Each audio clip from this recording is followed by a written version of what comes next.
الحمد لله وكفى وسلام على عباده الذين اصطفى أما بعد فأعوذ بالله من الشيطان الرجيم بسم الله الرحمن الرحيم قل إنما حرم ربي الفواحش ما ظهر منها وما بطن والإثم والبغي بغير الحق وأن تشركوا بالله ما لم ينزل به سلطانا وأن تقولوا على الله ما لا تعلمون وقال النبي صلى الله تبارك وتعالى عليه وسلم الحياء شعبة من الإيمان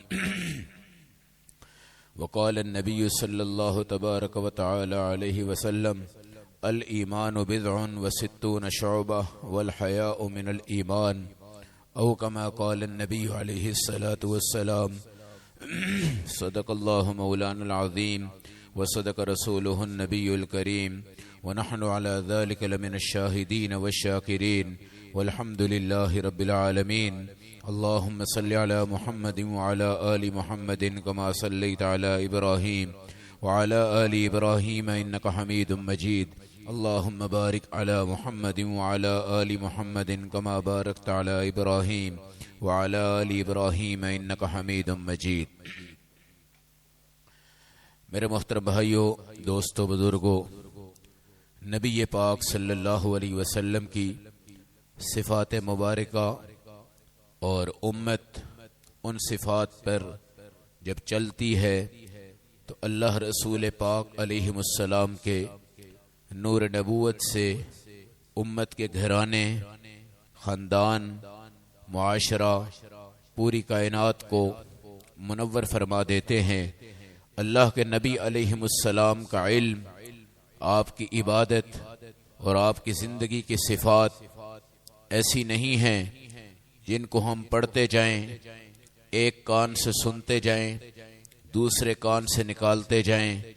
میرے نبی کی ایک عادت بھی زندگی کے جسمانی اور روحانی میدانوں میں انقلاب برپا کر دیتی ہے. اور میرے نبی علیہ السلام کی حدیث مبارکہ ہے کہ آدم علیہ السلام سے لے کے رسول پاک علیہ السلام تک تمام نبیوں کی زندگی کا ایک آخری جملہ ہے. اگر انسان اس کو اپنائے اور اس کو سمجھے، میرے نبی نے فرمایا، تمام نبیوں نے اپنی نبوت کا خلاصہ اس طرح بیان فرمایا ہے، اذا لم تستحیی فاصنع ما شئت. جب تمہارے اندر حیا ختم ہو جائے، اب تم جو چاہو کر لو. لگام معاشرے کو ملتی ہے اور گھر کو ملتی ہے، خاندان کو ملتی ہے. ہم اس وقت شیطانی نزغوں میں چل رہے ہیں اور ہمارے نبی کے دین نے ہمارے گھروں کو، ہمارے نظام کو، ہمارے محلوں کو ایک نبوت کی سرفرازیوں کے ساتھ خدا کی قسم پکڑ کے رکھا ہوا ہے. اور میرے نبی کی وہ حدیث یاد رکھیں جہاں آپ نے فرمایا، جس طرح جانور ہوتے ہیں، گدھے ہوتے ہیں، گھوڑے ہوتے ہیں، کیڑے ہوتے ہیں، پتنگے ہوتے ہیں، بھاگ رہے ہوتے ہیں، آگے آگ کا تندور جل رہا ہوتا ہے، ان کا مالک آوازیں لگاتا ہے، ڈنڈے مارتا ہے، چیخیں مارتا ہے، ہائے ہائے کرتا ہے، مگر ان میں سمجھ نہیں، بوجھ نہیں. آگ جل رہی، تندور جل رہا، مالک دوڑ رہا، ڈنڈا مار رہا، آوازیں دے رہا، مگر اس کے جانور تیز بھاگ رہے ہیں، بھاگ رہے ہیں، بھاگ رہے ہیں، اور مالک ان کے پیچھے بھاگ رہا ہے. نتیجہ کیا ہوتا ہے کہ وہ جانور کود جاتا ہے اور آگ میں دھکیل دیا جاتا ہے اور اس کے ہاتھوں سے وہ نکلتا جاتا ہے. میرے نبی نے اپنے آنسو گراتے ہوئے اپنی امت سے کیا فرمایا، اے میری امت، ان جانوروں کی طرح تم بھی دوڑتے جا رہے ہو اور میرے ہاتھوں سے نکلتے جا رہے ہو. انا آخذکم بحجزکم عن النار ہلما. میں تمہیں تمہارے شلوار کے لحافوں سے پکڑ کر کھینچ رہا ہوں تاکہ میری امت اس میدان میں، اس آگ میں، اس جہنم میں، اس اندھیرے میں، اس تباہی کے میدان میں نہ گر جائے. اور یہ حیا ایک ایسا پیکر ہے جس نے معاشرے میں، جس نے خاندان میں، جس نے بازار میں میرے نبی کے دین کے سنتوں کی رسیاں باندھی ہوئی ہیں اور خدا کی قسم بالعروۃ الوثقی لن انفصام لہا، اس رسی کو پکڑنا، یہ تم سے جدا نہ ہونے پائے۔ اگر یہ رسی ٹوٹ گئی تو سمجھ جاؤ ہم اندھیر نگروں میں ہوں گے، ہمارے میدان تاریک ہوں گے۔ میرے نبی کی صفات کے بارے میں حضرت انس رضی اللہ تعالیٰ عنہ کہتے ہیں کان النبی صلی اللہ تعالی علیہ وسلم اشد حیاء من الحیاء فی عذرها، کہ جس طرح ایک کنواری بچی ہوتی ہے اور اپنے دوپٹہ میں حیا کر رہی ہوتی ہے، باپ اس سے پوچھتا ہے، ماں اس سے پوچھتی ہے بیٹا تمہارا رشتہ آیا ہے، کیا خیال ہے؟ وہ بیٹی بولتی نہیں، اگر وہ ماں کو سیدھی دیکھ رہی ہوتی ہے نگاہیں جھکا لیتی ہے، باپ کو سیدھی دیکھ رہی ہوتی ہے نگاہیں جھکا لیتی ہے۔ پوری زندگی ماں کی آنکھوں میں آنکھیں ڈال کے بات کرتی ہے اور باپ کی آنکھوں میں آنکھیں ڈال کے بات کرتی ہے، بھائی کے ساتھ آنکھوں میں آنکھیں ڈال کے بات کرتی ہے، بہنوں کے ساتھ آنکھوں میں آنکھیں ڈال کے بات کرتی ہے۔ اب جب عروج جوانی پر 22، 23، 24 سال کی بچی ہوتی ہے، باپ اس کو بلاتا ہے اور اکیلا بیٹھتا ہے، ماں بھی کبھی بلاتی ہے اکیلی بیٹھتی ہے، یہ لفظ نکلتا ہے بیٹی ہم نے تمہارے مستقبل کا فیصلہ کرنا ہے، ہم نے فلاں بچہ دیکھ لیا ہے، حرام کام نہیں ہے، نکاح کی اجازت، شادی کی اجازت، بیوی کی، بیٹی کی، باپ کی یہ مجلس ہوتی ہے، مگر وہ بیٹی جس نے تمہاری آنکھوں میں آنکھیں ڈال کر کئی دفعہ بے ادبی بھی کر چکی ہوتی ہے، مگر اس سوال کے جواب میں وہ اپنی نگاہیں جھکا بیٹھتی ہے اور اپنے آپ کو نیچے کر دیتی ہے اور اپنی گردنیں جھکا بیٹھتی ہے، اور دنیا یہ کہتی ہے اس بچی سے حیادار کوئی اور نہیں ہو سکتا، لیکن میرے نبی کے صحابہ کہتے ہیں وہ بچی جو کنواری اپنے دوپٹے میں حیا کرتی ہے، میرے آقا علیہ السلام اس سے بھی زیادہ حیا والے تھے، شرمیلے تھے، آپ اپنی آنکھوں سے کسی کو جی بھر کے نہیں دیکھتے تھے، بلکہ تھوڑی سی آنکھیں آپ نیچے کو جھکاتے تھے، پھر میرے نبی علیہ السلام بات فرماتے تھے۔ میرے نبی کی حدیث یاد رکھنا، آپ نے فرمایا الحیاء من الایمان، شرم ایمان میں سے ہے، ایمان شرم کی جان ہے، شرم ایمان کی جان ہے، ایمان شرم کی روح ہے، شرم ایمان کی روح ہے۔ جس بندے میں بے شرمی آ جائے وہ سمجھ جائے کہ ایمان دل سے نکل گیا ہے، اور جس چیز کا ایمان چلا جائے وہ سمجھے کہ حیا دل سے نکل چکی ہے۔ یہ ہو نہیں سکتا کہ ایمان دلوں میں بس رہا ہو، نور دلوں میں بس رہا ہو، نبی کی محبت دلوں میں بس رہی ہو، اور انسان کی آنکھوں پر، زبان پر، معاشرے پر، بازاروں پر بے حیائی منڈلانے لگے۔ میرے اللہ کے نبی نے یہودیوں سے دور کیوں رکھا، عیسائیوں سے دور کیوں رکھا؟ کیونکہ وہ بے حیائی کے میدان تھے، بے حیائی کے مرکز تھے، اور یہودیوں کا پہلا نشانہ کیا تھا کہ مسلمان کی حیا چھین لو، مسلمان کی حیا دور کر دو۔ میرے نبی علیہ السلام نے فرمایا اور میرے رب نے فرمایا لا تتخذوا اليهود والنصارى اولیاء، یہودیوں کو اور عیسائیوں کو اپنا دوست نہ بنانا اور مغرب کی طاقتوں کی طرف نہ چلنا۔ تمہارا مرکز مکہ ہے، تمہارا مرکز مدینہ ہے، تمہاری بیٹیاں ہیں، تمہاری بیویاں ہیں، تمہاری مائیں ہیں، ان کے لیے آئیڈیل نمونہ سیدہ عائشہ ہیں، آئیڈیل نمونہ سیدہ فاطمہ ہیں، آئیڈیل نمونہ سیدہ خدیجہ ہیں، آئیڈیل نمونہ سیدہ زینب ہیں۔ میرے نبی کی شرم، میرے نبی کی حیا، آپ کی شادی ہو گئی حضرت زینب بنت جحش رضی اللہ تعالی عنہ کے ساتھ۔ میرے نبی نے اس بیوی کا ولیمہ بہت بڑا کیا، مہمانوں کو بلایا، سارے آئے، اللہ کے نبی نے بکری کا گوشت بنایا، مدینے والے جمع ہیں، گھر میں آ رہے ہیں، کھانا کھا رہے ہیں، کھانے کے بعد بات چیت کر رہے ہیں، گپ شپ کر رہے ہیں۔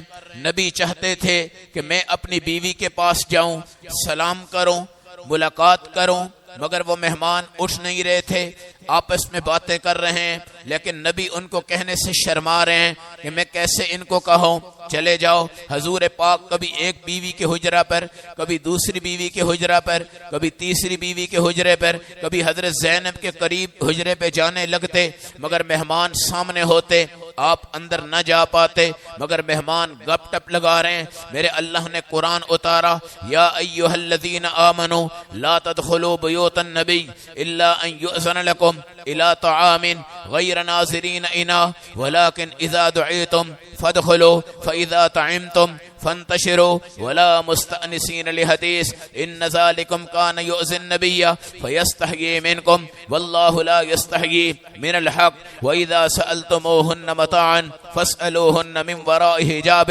ذلکم اطہر لقلوبکم وقلوبہن. میرے نبی کے اوپر یہ قرآن اترا, اے ایمان والو جب تمہیں نبی کھانے کے لیے بلائے کھانا کھاؤ, لمبی گفتگو نہ کرو, بیٹھک نہ کرو.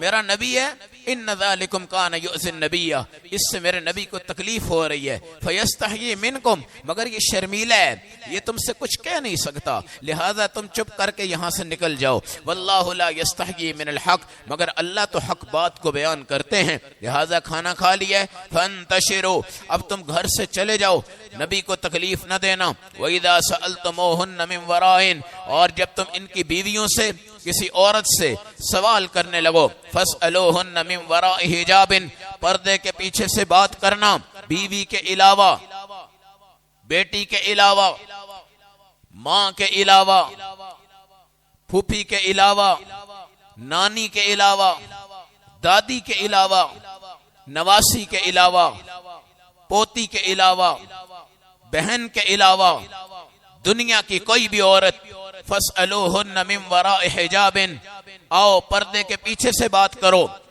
سامنے نہیں. ذَلِكُمْ أَطْهَرُ لِقُلُوبِكُمْ وَقُلُوبِهِنَّ, اس حیا پر تمہارے دل بھی پاک ہوں گے, تمہاری ذات بھی پاک ہوگی. وَمَا كَانَ لَكُمْ أَن تُؤْذُوا رَسُولَ اللَّهِ, اور تم اللہ کے رسول کو تکلیف نہ دینا. وَلَا أَن تَنكِحُوا أَزْوَاجَهُ مِن بَعْدِهِ أَبَدًا, اس نبی کی بیویوں کے بعد ان کی بیویوں کے ساتھ کوئی اور نکاح بھی نہیں کر سکتا. یہ میرے اللہ کے نبی کا مقام ہے, میرے اللہ کے نبی کا درجہ ہے, میرے اللہ کے رسول کا یہ رتبہ ہے کہ آپ کی حیا پوری دنیا کے لیے پیکر انسانیت. حضور پاک حیا فرماتے.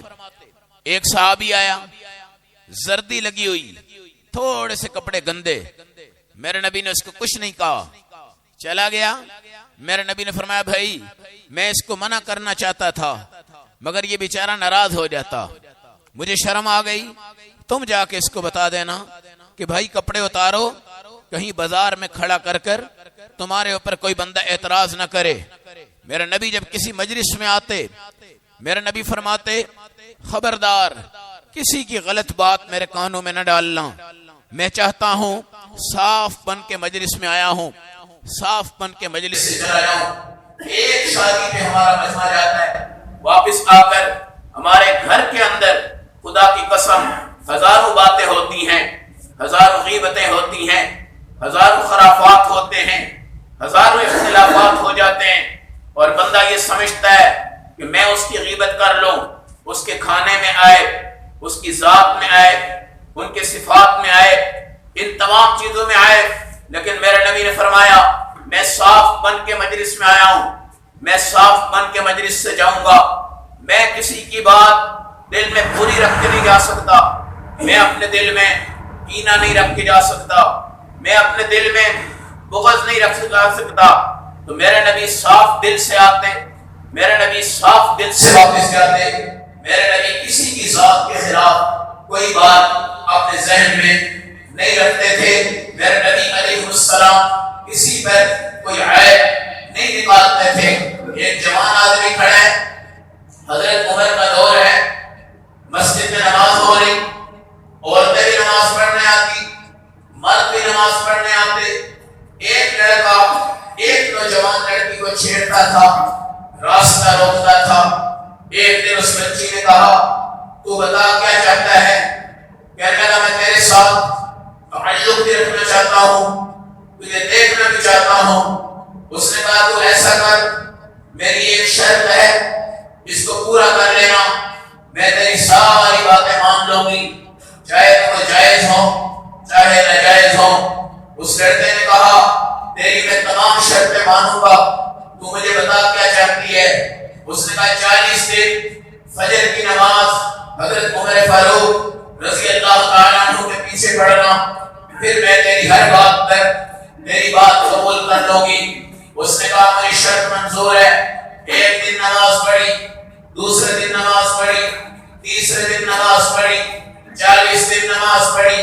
حضرت عمر کے پیچھے ایسا امام، ایسا متقی، ایسا ولی، ایسا تقی، جس کے سائے سے شیطان بھاگے، جس کی آنکھوں میں شیطان نہ دیکھ سکے، جس کی طلب، جس کی جاذبیت، جس کی جرت، جس کی بہادری، جس کی غیرت مندی، جس کی شجاعت، اللہ کی قسم ایسی ہے کہ کوئی اس کے سامنے کھڑا ہو کر بات کرنے کی جسارت نہیں کر سکتا۔ 40 دن ہو گئے، لڑکی راستے میں کھڑی ہے، لڑکا آ رہا ہے، اس نے کہا آجا، میں تیری شرطیں مانتی ہوں، تو نے 40 نمازیں پڑھ لی۔ اس نے کہا کھڑی رہ، آنکھ نہ اٹھانا۔ عمر کے قرآن، اس کی امامت، اس کی حیا، اس کی عبادت، اس کی جرت، اس کی شجاعت، اس کا تقوی، اس کی طہارت میرے دل میں سرایت کر چکی ہے۔ اور جس بندے نے آج قرآن کو ہاتھ نہیں لگانا، مولوی صاحب کے پیچھے اس نے نماز نہیں پڑھنی، پوری زندگی میں آج تک وہ تراویح نہیں پڑھتا، ایسا بدبخت ہے کہ عید کی نماز تک نہیں پڑھتا، ایسا اللہ سے دور ہے کہ تہجد کی توفیق نہیں، ایسا اللہ سے دور ہے کہ 5 نمازیں اس نے کبھی نہیں پڑھی، اس نے کبھی اپنی آنکھوں سے قرآن نہیں دیکھا۔ میرے بھائیوں، جب تم قرآن کو دیکھتے ہو، قرآن رب سے کہتا ہے اللہ یہ مجھے دیکھ چکا ہے، اب کسی غیر کے ہاتھوں میں اس کو نہ رکھنا۔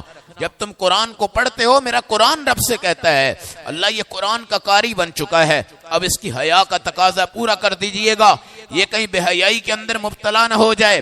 اللہ یہ قرآن پڑھ رہا ہے، قرآن کا معجزہ اس کو دکھا دیجئے گا کہ یہ قرآن پڑھتے ہوئے کسی غیر محرم کی طرف نگاہیں نہ دوڑائے، نگاہیں نہ دوڑائے۔ میرا نبی کا فرمان ہے الحیاء لا یاتی الا بخیر، حیا صرف خیر کو لاتی ہے۔ حیا کا معاشرہ کبھی ذلیل نہیں ہوتا، حیا کا معاشرہ کبھی تباہ نہیں ہوتا۔ آج یہودیوں نے چاہا کہ ہم انسان کو انسان نہیں رہنے دیں گے، اس کو ہم حیوان بنائیں گے، اور اپنی کتابوں میں وہ لکھتے ہیں ایک کتا ہے، کسی بھی راستے پر کسی کتیا کو ملے اور اپنی خواہش اس سے پوری کر لے، کوئی اس کو روک نہیں سکتا، کوئی اس کو ٹوک نہیں سکتا۔ اس طرح ایک انسان ہے، وہ چاہے کسی بھی عورت کو پکڑ لے۔ یاد رکھیے گا، روم والے جو لوگ تھے عورت کو مشترکہ ملکیت سمجھتے تھے، اور جو چاہتا تھا جس عورت کا ہاتھ کھینچ لے، جس عورت کے بستر پہ سو جائے، جس عورت سے ملاپ کر لے، جس عورت سے چلا جائے۔ اور آج ہمارے معاشرہ میں جاہل تاریخیں، ان کی سڑکیں، ان کے روٹ ہمارے اسلامک ملکوں پہ حملہ انداز ہو رہے ہیں، اور یہاں تک کوشش کی جا رہی کہ زنا 2 طرح کے ہیں۔ ایک تو یہ ہے لڑکا لڑکی راضی ہو جائے، اس پر کوئی سزا نہیں ہونی چاہیے۔ ایک یہ ہے لڑکی پہ زبردستی کر دی جائے، اس پر سزا ہونی چاہیے۔ زنا بالرضا کو جائز کہنے کی کوششیں ہمارے ملکوں پر، اسلامک ملکوں پر حملہ آور ہونے کی کوششیں کی جا رہی۔ میں قربان جاؤں اپنے نبی کی اس حیا پر، عفت پر۔ میرے نبی کی زوجہ مطہرہ عفیفہ کائنات سیدہ عائشہ رضی اللہ تعالی عنہا سے کسی نے پوچھا، بتائیے نبی کریم صلی اللہ علیہ وسلم نے کبھی کسی عورت کا ہاتھ اپنے ہاتھ میں رکھا ہے؟ حضرت عائشہ نے فرمایا خدا کی قسم آج تک رسول اللہ نے کسی عورت کا ہاتھ نہیں تھاما۔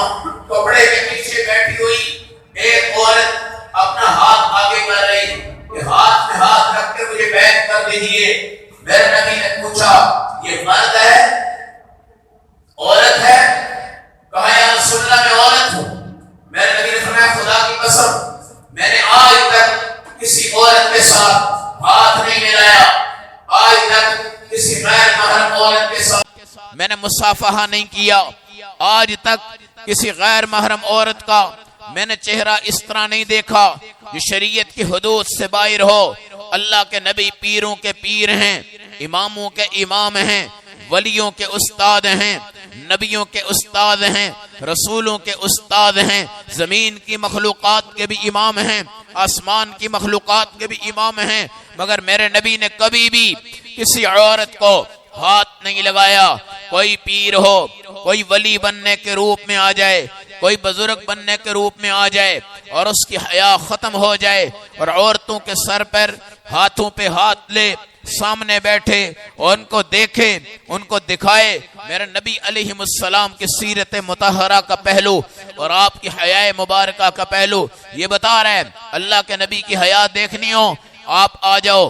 معراج کی رات میں جب 50 نمازیں آئی، حضرت موسیٰ علیہ السلام نے کہا جائیے کم کروا دیجئے، 5 کم ہوتے ہوئے جب 5 رہ گئی، میرے نبی سے کہنے لگے یا رسول اللہ آپ جائیے اور کم کروائیے۔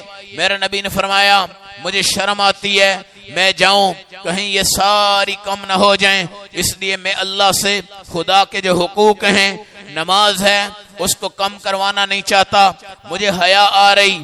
میرے نبی علیہ السلام کے معاشرہ میں جب تک حیا قائم تھی، اخبار آتے تھے، ریڈیو کی خبریں آتی تھی، اگر کسی جگہ پہ کوئی زنا ہو جاتا، کوئی ایسا مسئلہ ہو جاتا، اخباروں پہ لکھا ہوتا کہ 2 آدمی، 1 عورت، 1 مرد قابل اعتراض حالت میں ہم نے پکڑ لیے، باقی تفصیل کوئی نہیں دیکھی جاتی تھی۔ آج کے معاشرے میں بد تہذیبیوں کے حال یہ ہیں کہ جہاں پر کوئی ایسا واقعہ ہوتا ہے، ویڈیو بھی سامنے، تصویریں بھی سامنے، سوشل میڈیا ان کے تمام جرم، تمام چیزیں خدا کی قسم ننگا کر کر ہمارے بچوں کو، بچیوں کو تباہ و برباد کرتا جا رہا ہے، اور بچیاں اس وقت بے وقت ہو گئی، بے حیثیت ہو گئی، بے لگام ہو گئی۔ ہر گھر میں ماں کا کنٹرول ختم، باپ کا کنٹرول ختم، ہر گھر میں پردے کو اتارنے والی آج بیٹی بن گئی، پردے کو اتارنے والا آج بیٹا بن گیا، ہر گھر کی شرم ٹوٹ گئی، ہر گھر کی حیا ٹوٹ گئی۔ خدا کی قسم میرے نبی علیہ السلام کے صحابہ اپنی آنکھوں کو جھکا کے چلتے تھے، اللہ ان سے راضی ہو رہا ہوتا ہے۔ سعد بن ابی وقاص ہیں رضی اللہ تعالی عنہ، ایک جہاد کا موقع آیا، کافروں نے اپنی لڑکیاں ننگی کر کر صحابہ کے سامنے کھڑی کر دی۔ خدا کی قسم حضرت سعد نے ایک پہاڑی کے اوپر سے یہ آواز لگائی، کل للمؤمنین یغضوا من ابصارہم ویحفظوا فروجہم، مومنین سے کہو نگاہیں نیچی کر دو، شرمگاہوں کو بچا لو۔ یہ قرآن کی آیت پڑھی گئی، مجاہدین اسلام نگاہیں نیچی کر رہے ہیں، جہاد کر رہے ہیں، فتح ہو گئی، اپنے مدینہ میں پہنچے، لوگوں نے کہا اے صحابہ بتاؤ جس ملک کو تم نے فتح کیا اس کی گلیاں، اس کی سڑکیں، اس کے باغ، اس کے درخت، اس کی دیواریں، اس کی نہریں، اس کی آبشاریں کیسی تھی؟ تو سنو صحابہ کا جواب۔ صحابہ نے کہا خدا کی قسم ہمارے امیر المجاہدین سعد بن ابی وقاص نے جب یہ آیت پڑھی کل للمؤمنین یغضوا من ابصارہم، مومنین سے کہو کہ اپنی نگاہیں نیچے کر دو، ہم نے اس کے بعد نگاہیں نیچی کر دی، تلواروں سے جہاد کرتے رہے، ہمیں نہیں پتا کہ کیا ہوا کیا نہیں ہوا، مرد کیسے تھے، عورتیں کیسی تھی، خزانے کیسے تھے۔ اس آنکھ کے پردے پر میرے اللہ نے سعد بن ابی وقاص رضی اللہ تعالیٰ عنہ کو اسلامی فتوحات سے نوازا ہے۔ یہ مسجد نبوی ہے، پہلے پردے کا حکم نہیں آیا تھا، صحابیات آتی تھی، نماز پڑھتی تھی، گھروں کو چلی جاتی تھی، پردے کا حکم آیا، مسجد میں پتا چلا، تمام صحابیات نے پردہ کر لیا۔ ایک صحابیہ تھی چادر نہیں لائی، عورتوں سے پوچھا تمہیں کیا ہوا؟ کہا پردے کا حکم آ گیا، کہنے لگی میرے پاس تو چادر نہیں. کہا اب کیا ہو سکتا ہے؟ اپنے بھتیجے کو بھیجا کہ جاؤ گھر سے چادر لاؤ. چادر لایا, صحابیہ نے اوڑی, گھر پہنچی. باپردہ خاتون پہلی دفعہ میاں نے دیکھی. تمہیں کیا ہو گیا؟ کہا رب کا حکم بدل گیا ہے, اب پردے آ چکے ہیں, اب ہمارا چہرہ ڈھانپ لیا گیا ہے, اب ہمارے چہرے کو کوئی نہیں دیکھ سکتا. جب اس پہ گردہ نہیں آئے گا, جب اس پہ دھوپ اس طرح نہیں لگے گی, جب اس پر جراثیم نہیں آئیں گے, جب اس کے اوپر انفیکشن نہیں ہوگا, صرف یہ برقع ہے, صرف یہ موٹی چادر ہے, صرف یہ تمہارا پردہ ہے, یہ صرف تمہارا نظام ہے. اس صحابیہ کو میاں کہنے لگا تو چاہتی تو گھر میں آ کر چادر پہن سکتی تھی, اتنی مشقت تو نے کی کہ گھر سے چادر منگوائی. کہا خدا کی قسم, جب قرآن نے کہہ دیا, پردے کا حکم آ گیا, میں ایک قدم بھی اٹھا دیتی, یہ مجھ سے نہیں ہو سکتا تھا, اس لیے میں نے پردہ کیا ہے, پردہ کر کے آئی ہوں. اللہ کے حکم کی نقد فوراً تعمیل. اور وہ صحابیات تھی جب ان پہ قرآن نازل ہو رہا تھا میرے نبی صلی اللہ علیہ وسلم پر, اور پردے کے صفات تھی. عورت آ گئی مرگی کی مریض میرے نبی کے پاس, یا رسول اللہ دعا کر دو مرگی ٹھیک ہو جائے. بوڑھی عورت تھی. نبی مسکرانے لگے, کہنے لگے مرگی ٹھیک کرنی ہے یا مرگی پہ صبر کر کے جنت چاہیے؟ کہنے لگے یا رسول اللہ دونوں دعا کر دو, مرگی بھی دور ہو جائے, جنت میں مل جائے. میرے نبی نے فرمایا نہیں, ایک چیز بتا. کہنے لگے یا رسول اللہ جنت تو مجھے چاہیے ہی چاہیے, لیکن مرگی سے دورہ پڑتا ہے, میں نیچے گرتی ہوں, قمیض اتر جاتی ہے, کچھ بھی ہو جاتا ہے, لوگ آتے ہیں, بے ہوش ہوتی ہوں, میرا جسم دیکھ جاتے ہیں, میں چاہتی ہوں میں مر بھی جاؤں, مر جاؤں, مگر مرگی کا دورہ مجھے نہ پڑے, تاکہ میں لباس کو بچاؤں, قمیض کو بچاؤں, ان تمام چیزوں کو بچاؤں. حالانکہ بوڑھی عورت تھی. میرے نبی نے ہاتھ اٹھا کے دعا فرمائے, اللہ اس کی عفت کا تقاضا ہے, پاک دامنی کا تقاضا ہے, حیا کا تقاضا ہے. آج مسلمان کہہ رہے ہیں عورت بھی مرد بھی, پردہ تو آنکھوں کا نہیں ہوتا, پردہ تو دل کا ہونا چاہیے. باقی سارے کام آنکھ استعمال کر رہی, پردے کا مسئلہ آتا ہے دل کے معاملے میں چلے جاتے ہیں. میرے نبی صلی اللہ علیہ وسلم کے صحابہ نگاہیں جھکاتے, اور حدیث میں آتا ہے میرے نبی جب چلتے یتکفوا علی الارض, زمین پر تھوڑے سے جھک کے چلتے, اکڑ کے نہیں چلتے. جھکنے کا مقصد تھا کہ نگاہیں آپ کی زمین پہ پڑی رہیں, نگاہیں آپ کی مٹی کو دیکھتی رہیں, نگاہیں آپ کی اللہ کے میدان کو دیکھتے رہیں. خدا کی قسم میرے نبی کی حدیث یاد رکھنا, آپ رحمت للعالمین تھے. آپ نے بھی فرمایا, قرآن نے بھی کہا, جب کوئی کسی کا دانت توڑے دانت توڑو, ناک کاٹے ناک کاٹو, کان کاٹے کان کاٹو, بندے کو مارے بندے کو مارو, قصاص لو. معاشرے میں اس جرم کی سزا ہے. مگر میرے نبی نے فرمایا اگر کوئی بندہ اپنے گھر میں ایک روشن دان رکھے, کوئی ظالم جابر آئے روشن دان کو توڑے, توڑ کر کسی عورت کو دیکھے اور جھانکے, اور وہ عورت غیرت میں آئے, پتھر اٹھائے, اس کی آنکھ کو پھوڑ دے.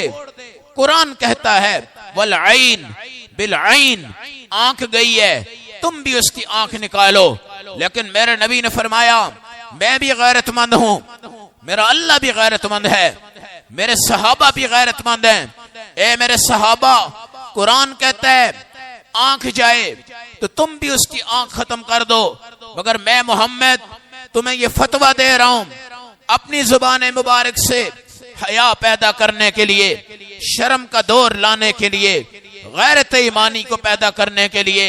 اگر کوئی لڑکی غیرت میں آئے, پتھر مارے, کسی کی آنکھ ضائع ہو جائے, تو میری طرف سے یہ فتویٰ ہے کہ میں اس کے قصاص کا قائل نہیں ہوں, اور میں اس عورت کو کہوں گا کہ تو نے آنکھ ضائع کر دی, اب تجھے معافی ہے. یہ غیرت ہے, یہ حیا ہے, یہ شرم ہے, یہ شرم کے پیکر ہیں ان پاک ہستیوں کی آنکھیں, ان پاک ہستیوں کے دل. میرے نبی نے فرمایا دل کی پاکیزگی حیا سے ہے. جب حیا چلی جائے دل گندے ہو جاتے ہیں، دل مردہ ہو جاتے ہیں. میرا نبی کا فرمان ہے تم نماز پڑھا کرو. اللہ کی قسم نماز ان الصلاۃ تنہا عن الفحشاء والمنکر، ہر برائی کو روک رہی، ہر منکر بات کو روک رہی. قل انما حرم ربی الفواحش ما ظہر منها وما بطن. اللہ نے ظاہری گندگیاں بھی دور کر دی، باطنی گرمیاں بھی دور کر دی. والاسم، ہر گناہ سے مجھے دور کیا. والبغی، ہر قسم کی بغاوت جو اللہ رب العزت کو ناراض کرے. وان تشرکوا باللہ ما لم ينزل به سلطانا، اور شرک نہ کرنا. جنید بغدادی رحمت اللہ علیہ کے دور میں ایک عورت برقعے میں لپٹی ہوئی آئی. حضرت نے پوچھا بہن بتا کیا چاہتی ہے؟ کہا میں اتنی خوبصورت ہوں، اگر اسلام اجازت دیتا میں پردہ ہٹا دیتی، چہرہ آپ کو دکھا دیتی. میں اتنی خوبصورت عورت ہوں، میرا خامد ہے، مجھے چھوڑنا بھی نہیں چاہتا اور دوسری شادی کرنا چاہتا ہے. میں سوکن کو برداشت نہیں کر سکتی، اپنے خامد کے ساتھ کسی کو اس کے بستر پر برداشت نہیں کر سکتی. جنید بغدادی رحمت اللہ علیہ کہتے ہیں مجھے سمجھ میں آ گئی کہ میرا اللہ بھی بہت بڑا غیرت مند ہے. ایک عورت دوسری عورت کے ساتھ اپنے خامد کو شریک کرنا برداشت نہیں کر سکتی، اور میرا اللہ ہے آج تک دنیا اس کے ساتھ شرک کر رہی. اور اللہ کے سامنے یہ گلبرگ کے بازار، یہ انارکلی کے بازار، اللہ کی ذات کے سامنے ہیرا منڈی، اللہ کی ذات کے سامنے کوٹھیاں، اڈے، فحاشیاں، عریانیت، تمام چیزیں آج جا رہی. پہلی امتوں پر پتھر برسے، بجلی برسی، کڑک برسی، رات برسے، اور خدا کی قسم ان امتوں کی نسلوں کو تباہ و برباد کر دیا گیا. اور یہ میرے نبی کی امت ہے جہاں حیا ٹوٹ گئی. اور ہمارے پاکستان اور عالم دنیا میں کتنے ممالک جن کی آج پہچان ہے کہ وہ بے حیائی کے اوپر مبنی ہیں، جن کی گلیاں، جن کے بازار، یہ تمام چیزیں. جب 2005 میں زلزلہ آیا تو اسلام آباد مار گلہ ہوٹل جب اس کی دیواریں اٹھائی گئی اور اندر سے انسانوں کو دیکھا گیا، کچھ ننگے مرد بھی وہاں تھے، کچھ ننگی عورتیں بھی وہاں تھی، اور اس زنا کے اڈے پہ موجود تھے. لبنان اسلامک ملک ہے، خدا کی قسم فحاشیت میں، عریانیت میں یہ امریکہ سے بھی آگے ہیں. ہمارا فلسطین ہے، اسرائیل ہے، یہ وہ ملک ہیں جہاں فحاشیت اپنے عروج پر ہے. اب لبنان کے اندر جنگ کا جو تسلط ہوا اور ان پر عذاب جو برسے ہیں صرف اس بنیاد پر کہ جس ٹائم گٹر بند ہو جائیں محلہ اٹھ جاتا ہے، کارپوریشن والوں کی طرف کالیں جاتی ہیں، لوگ سراپا احتجاج بن جاتے ہیں. اب گٹر ابل چکے ہیں، آج غلاظتیں گھروں میں آ گئی، محلوں میں آ گئی. اب برداشت نہیں، رات سے پہلے آؤ گٹر کھول دو، ہم یہ بدبو برداشت نہیں کر سکتے. اللہ کی قسم یہ امت تو ایسی ہے اس کے گناہوں کی بدبو آتی نہیں ہے. اگر یہ بدبو شروع ہو جائے تو خدا کی قسم محلے والے محلوں سے نکلیں، گھر والے گھروں سے نکلیں، اور بازار والے بازاروں سے نکلیں. ان بازاروں میں بے حیائی ہے، گانے ہیں، ڈیک ہیں، قوالیاں ہیں، اور یہ تصویریں ہیں، یہ چوکوں میں، چوراہوں میں پبلک سٹی کے اشتہارات ہیں، اور ان پر ہماری مائیں ہیں، ہماری بہنیں ہیں، ہمارے ملک کی نمائندگی کرنے والے ہیں.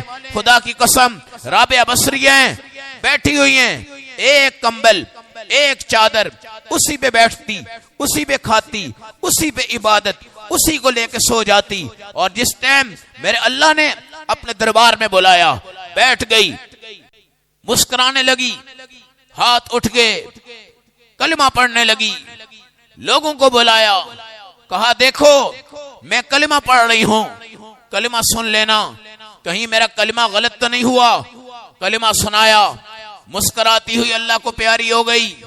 قبر کی زندگی کسی اللہ والے نے خواب میں دیکھ کے پوچھا اماں جی بتائیے قبر میں کیا ہوا؟ کہا فرشتوں نے آ کے پوچھا مر ربو کی یا رابعہ، رابعہ تمہارا اللہ کون ہے؟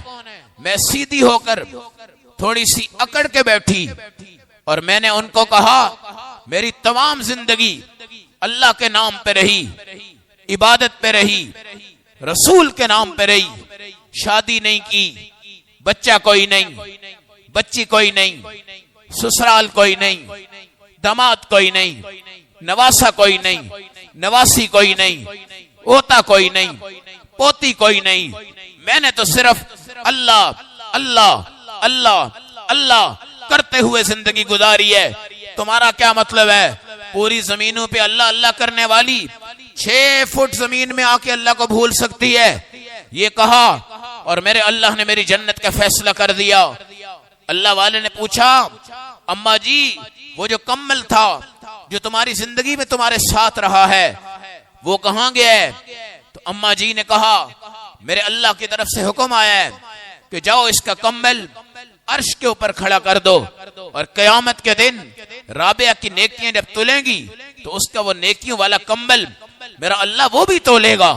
آج یہ دستانے، آج یہ برقے، یہ موٹے کپڑے، یہ چادریں، یہ خوبصورت نظام جو تمہاری بیٹیوں کو شریعت کے پردوں میں ڈھالتا ہے اور سانچتا ہے اور پتہ چلتا ہے کہ تم محمد کریم نبی پاک علیہ الصلوۃ والسلام کی امتی ہو، باپ سے شرم آ رہی ہے، ماں سے شرم آ رہی، خدا سے نہیں آ رہی، بہن سے آ رہی، خدا سے نہیں آ رہی، بھائی سے آ رہی، خدا سے نہیں آ رہی، اور اس کو معاشرہ ترقی سمجھتا ہے کہ لباس میری بیٹی کو پتہ ہے، جوتی کے ڈیزائن میری بیٹی کو پتہ ہے، چادروں کے ڈیزائن میری بیٹی کو پتہ ہے۔ اللہ کی قسم رابعہ بصریہ جس وقت سو رہی ہیں ایک چور آیا آپ کا کمل لے کے بھاگا، میرے اللہ نے آنکھیں نکالی، اندھا کر دیا، غیب سے آواز دی میری بندی سو بھی جا رہی ہے مگر اس کا اللہ اس کی حفاظت کر رہا ہے، اس کا اللہ اس کو دیکھ رہا ہے۔ ایک نیک عورت 70 ولیوں سے افضل ہو جاتی ہے اگر میرا اللہ اس کی دیانت، صداقت، امارت، ان تمام چیزوں کو قبول فرما لے۔ میرے نبی کی معاشراتی زندگی میں حیا کا بہت بڑا دخل ہے اور حیا کا بہت بڑا اثر ہے۔ حیا والا جب معاشرہ بے حیا ہوتا ہے تو یہ مت سمجھا کرو کہ ان کے دل میں ایمان ہے۔ او خدا کے بندو، ایمان کے ہوتے ہوئے بے حیائی آ کیسے سکتی ہے؟ ایمان کے ہوتے ہوئے بے حیائی آ کیسے سکتی ہے؟ یہ صحابہ ہیں، یہ صحابیات ہیں، ان پر ایمان کی چادریں، ان کے دلوں میں حیا ہے۔ جبرائیل امین آئے، میرے نبی نے کہا آ جاؤ، کہا یا رسول اللہ عثمان غنی آپ کا اندر بیٹھا ہوا ہے، ایک قمیض کا بٹن کھلا ہوا ہے، ہمیں حیا آتی ہے، جب تک وہ بند نہیں کرے گا ہم اندر نہیں آئیں گے۔ میرے نبی بیٹھے ہیں، حضرت ابو بکر آ رہے ہیں، آپ کی جو پنڈلی ہے اس کا کپڑا اوپر ہے، پنڈلی نظر آ رہی، میرے نبی ٹیک لگا کے بیٹھے ہیں۔ اماں جی نے کہا یا رسول اللہ، حضرت عمر آئے ہیں، ابو بکر آئے ہیں، فرمایا لاؤ بلاؤ، لیٹے ہوئے حضرت عثمان آ رہے ہیں، میرے نبی نے فرمایا ٹھہر جاؤ، ٹھیک ہو کے بیٹھے، چوکڑی مار کے بیٹھے۔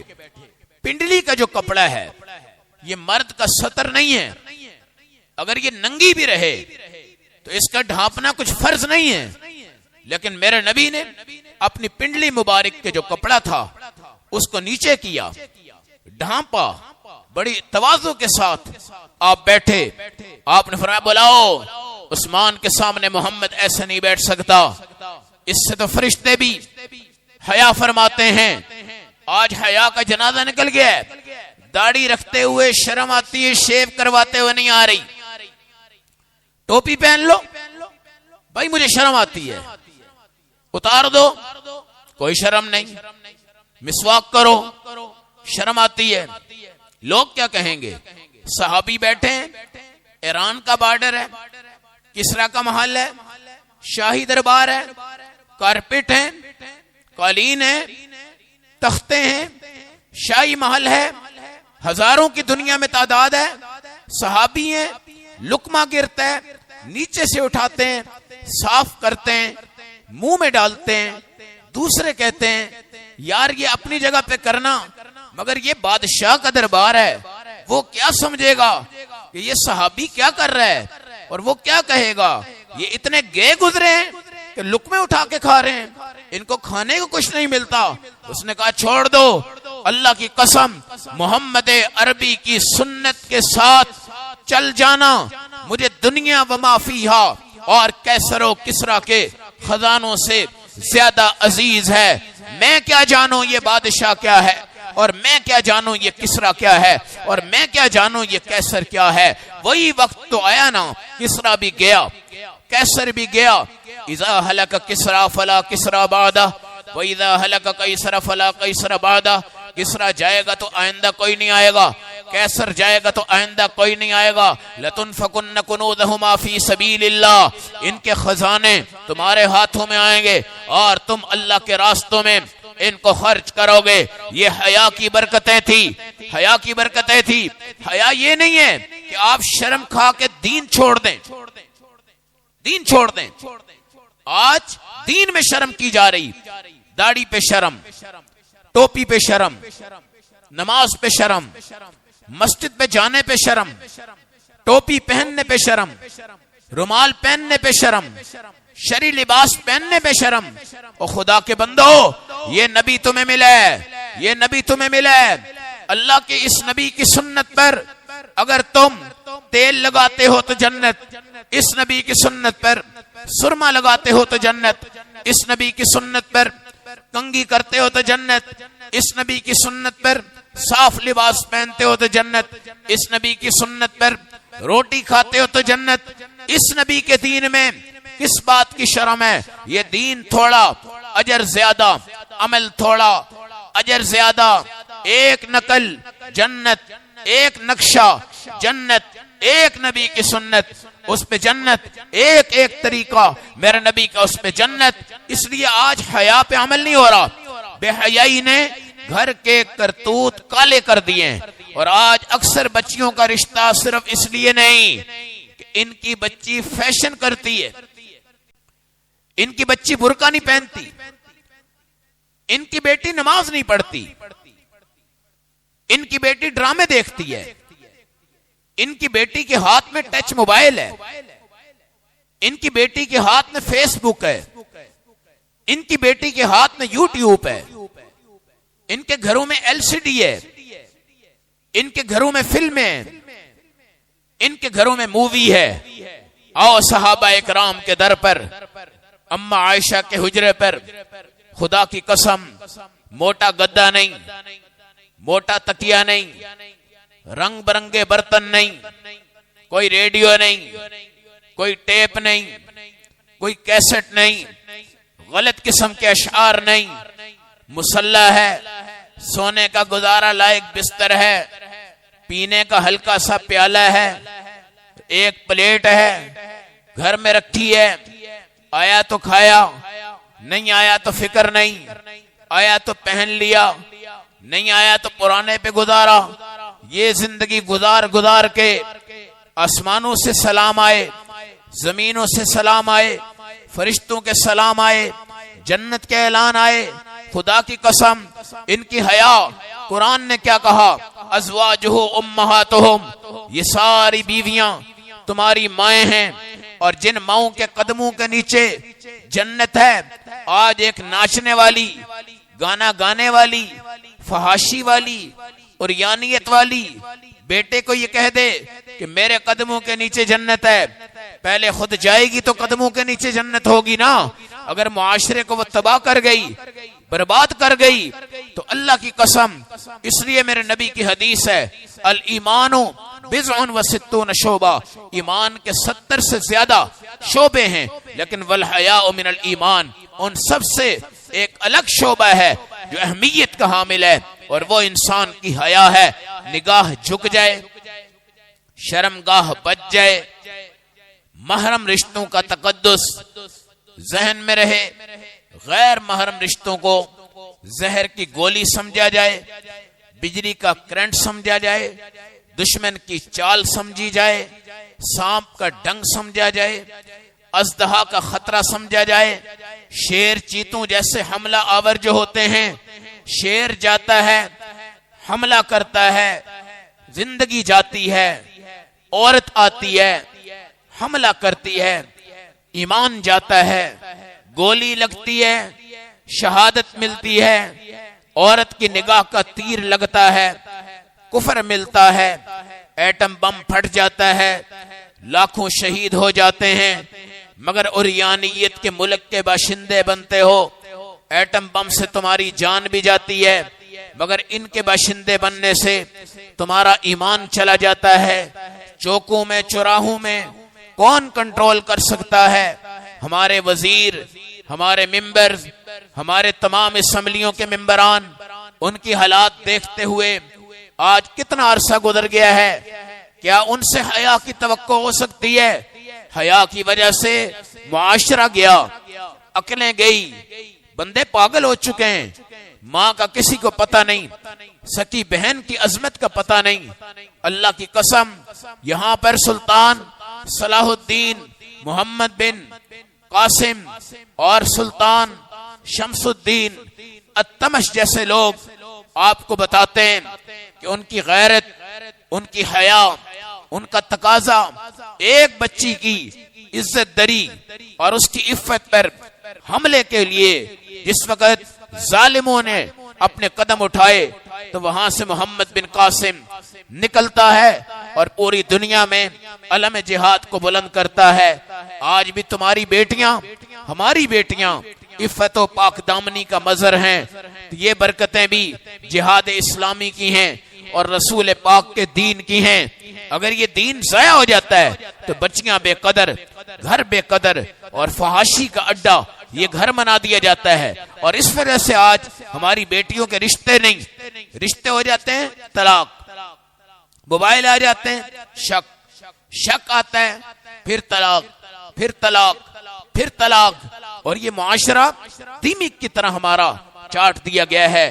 5 وقت کی نماز کی عادت خاص طور پر گھر کی خواتین کو لاؤ اور ان کے لیے پاؤں سے سر تک پردے کا اہتمام کرو اور ان کے معاشرے کو ایسا ٹھیک کر کے رہو کہ خدا کی قسم ابو جہل بھی میرے نبی کو کہا کرتا تھا مجبور ہوں، تمہارے قرآنی باتوں پہ نہیں چل سکتا، ورنہ تیری ذات، تیرا جسم، تیری روح اور تیری صفات ایسی ہے، خدا کی قسم میں تجھے کبھی جھٹلا نہیں سکتا۔ اور قرآن بھی کہتا ہے لا یکذبونک، اے نبی وہ آپ کو نہیں جھٹلا رہے، ولکن الظالمین بآیات اللہ یجحدون، مگر وہ صرف قرآن کو جھٹلا رہے ہیں اور قرآن کے دین کو جھٹلا رہے ہیں۔ اور میرے نبی علیہ السلام کے دور میں ایک عورت آئی، ایک فحاش لڑکا آیا، اس کو چھیڑا، عورت نے جب نگاہ اٹھائی غضب غصے میں دونوں آنکھیں نکال کر زمین پہ پھینکی اور کہا محمد عربی کی میں امتی ہوں، آج ایک گندے آدمی کی نگاہیں پڑ گئی ہیں، میں ان آنکھوں سے اللہ کے نبی کو کیا چہرہ قیامت کے دن دکھاؤں گی، اب نبی نہ بن جاتی ہوں، اللہ دے گا نئی آنکھیں دے گا، اس آنکھ سے خدا کا دیدار مل جائے، اس آنکھ سے نبی کا دیدار مل جائے، جنت کی حوروں کا دیدار مل جائے، جنت کی 4 نہروں کو دیکھنے کا موقع مل جائے، جنت کے دروازے اور گیٹ، باغات، جانور، پرندے، اشجار، احجار، وہاں کے سورج، زمینیں، یہ تمام چیزیں میں دیکھوں، مجھے ضروری ہے کہ میری آنکھوں میں حیا ہو، پاک دامنی ہو، یہ آنکھ کبھی گندی نہ ہوئی ہو۔ اللہ رب العزت ہمیں نبی پاک کی سیرت میں بتا رہا ہے کہ نبی پاک کے صرف عشقیہ نعرے لگانے سے کام نہیں بنتا، نہ کام چلتا ہے، عشق آپ کے ذہن میں بھی جائے، دل میں بھی جائے، دماغ میں بھی جائے، بہن پر بھی آئے، بیٹی پر بھی آئے، گھر پر بھی آئے، معاشرے پر بھی آئے، اور یہ دیکھو پھر کیسا سکون ملے گا، کیسا اطمینان ملے گا۔ خدا کی قسم اللہ رب العزت نے بڑے موقع عطا کیے ہیں ہمیں زندگی میں، اپنے سانسوں کے اندر اللہ کے نبی کو راضی کرنے کے لیے۔ اللہ ہم سب کو نبی پاک والی حیا مبارکہ اور صحابہ والی عفتیں اور طہارتیں نصیب فرما دے۔ اللہ ہم سب کو عمل و سمجھ کی توفیق عطا فرما دے۔ ایک یہ مسئلہ سن لیجئے گا، 2 منٹ بیٹھ جائیں، بیٹھ جائیں۔